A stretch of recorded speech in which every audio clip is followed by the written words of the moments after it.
नमस्कार। आजाद संवाद मीडिया में आपका स्वागत है। की आवाज रमेश पटेल। लोकसभा में विपक्ष के नेता राहुल गांधी ने कहा, जब हमारे ऊपर क्रूर हमला किया गया तो वायनाड से सहारा मिला। अमेरिकी राष्ट्रपति ट्रंप ने H1 वीजा का फीस बढ़ाकर भारत को एक और झटका दिया है। समय के साथ खबर पाने के लिए चैनल को सब्सक्राइब करें। नमस्कार, खबर विस्तार से। समाजवादी पार्टी के प्रमुख अखिलेश यादव ने कहा, भारतीय जनता पार्टी की सरकार छुट्टा पशुओं से छुटकारा नहीं दिला सकी। प्रधानमंत्री नरेंद्र मोदी ने उत्तर प्रदेश के विधानसभा चुनाव के समय छुट्टा पशुओं से निजात दिलाने की बात कही थी, लेकिन किसान आज भी परेशान है। भारतीय जनता पार्टी के लोग गौशाला के लिए आने वाला चारा बेचकर घोटाला कर रहे हैं, बेच रहे हैं। जो हाल गायों का हाल है, वही हाल नदियों का है।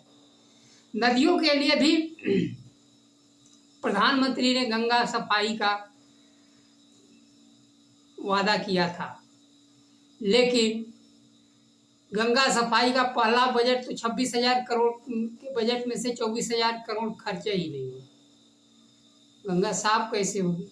बाकी पैसा विज्ञापन पर। दूसरी तरफ अमेरिका के राष्ट्रपति ने उस आदेश को मंजूरी दे दी है जिसमें भारतीयों के लिए H1 वीजा की आवेदन फीस $1 लाख कर दी गई है, जो भारतीय रुपए में लगभग 88 लाख रुपए होंगे।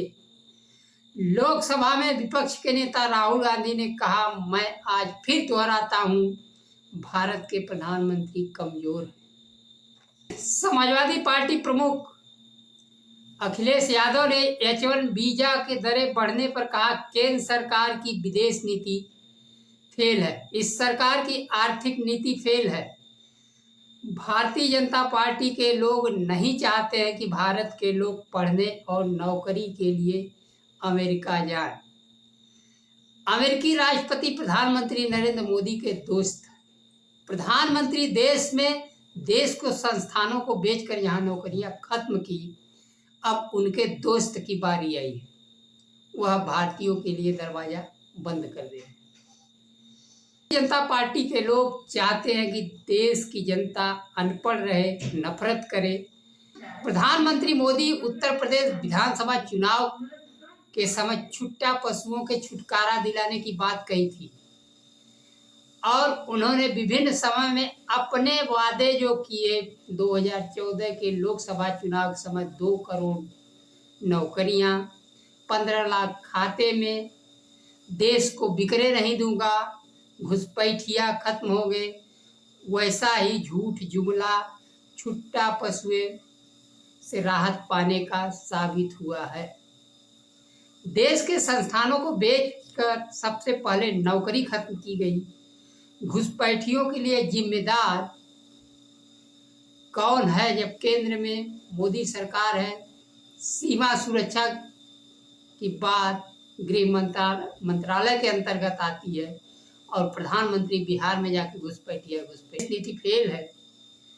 ऐसे प्रधानमंत्री क्या देश की सत्ता चलाने के योग्य है?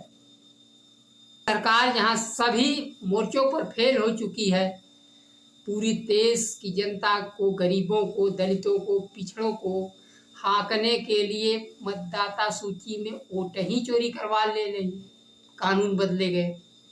सब कुछ सरकार अपने पक्ष में करके आज देश के असहायों को उनके हाल पर छोड़ दिया है।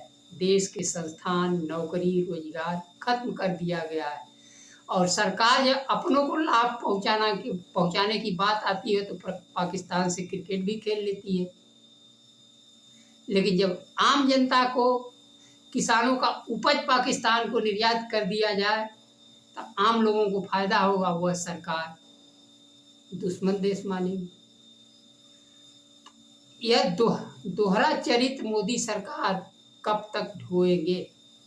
बम आने की बात उन्होंने कहा, हाइड्रोजन बम आने के बाद स्थिति पूरी तरह तहस नहस कर देगा।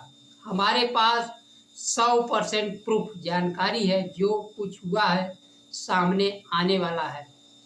उनका हाइड्रोजन बम प्रधानमंत्री मोदी के क्षेत्र पर होगा, इसको लेकर अटकलें लगाई जा रही है। इससे पहले कर्नाटक के एक लोकसभा और एक विधानसभा में सबूतों के साथ उन्होंने 2 प्रेस कॉन्फ्रेंस की। महादेवपुरा में तो जहां उन्होंने दावा किया कि 1 लाख फर्जी मतदाता जोड़े गए, वहीं आलंद विधानसभा क्षेत्र में संगठित गिरोह द्वारा राज्य के बाहर बैठकर वोट काटने की बात कही गई है।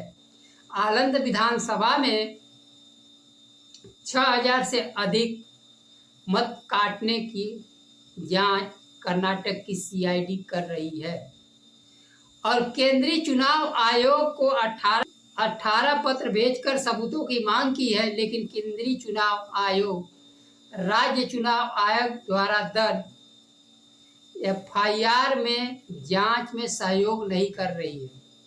ने मुख्य चुनाव आयुक्त पर वोट चोरों का रक्षा करने का आरोप लगाया है।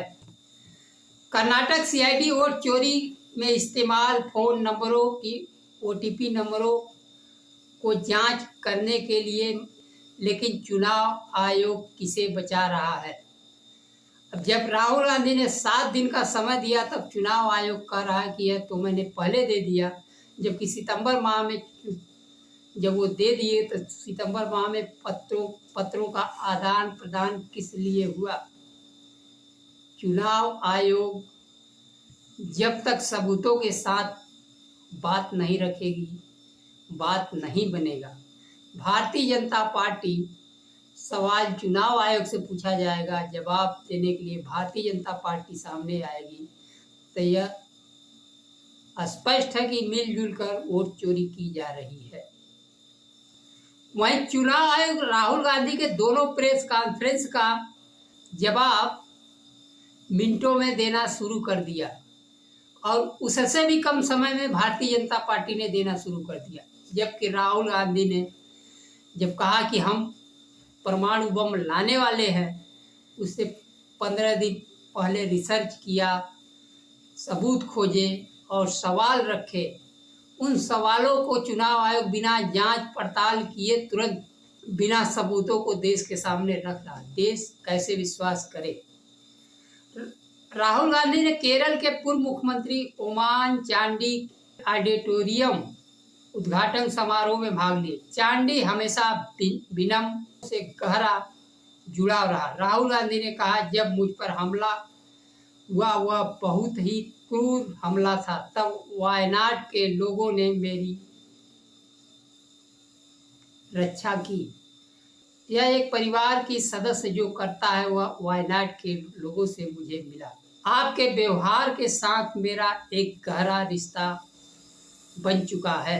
राहुल गांधी की छवि हजारों करोड़ रुपए खर्च कर पप्पू की बना दी गई थी। भारत जोड़ो यात्रा, न्याय यात्रा, बिहार में वोटर यात्रा और जनता से जुड़कर अपनी छवि उन्होंने बदल दी है। आज देश में, दुनिया में एक रिसर्चर, खोजकर्ता, नेता, सहयोगकर्ता की अपनी छवि बना ली है। का रहा हो, 3 काले किसान कानून रहा हो, जाति जनगणना हो, वोट चोरी की बात, सब उनका रिसर्च पर आधारित है और भारतीय जनता पार्टी की सरकार और प्रधानमंत्री मोदी उनकी एक एक कर बात मानते जा रहे हैं।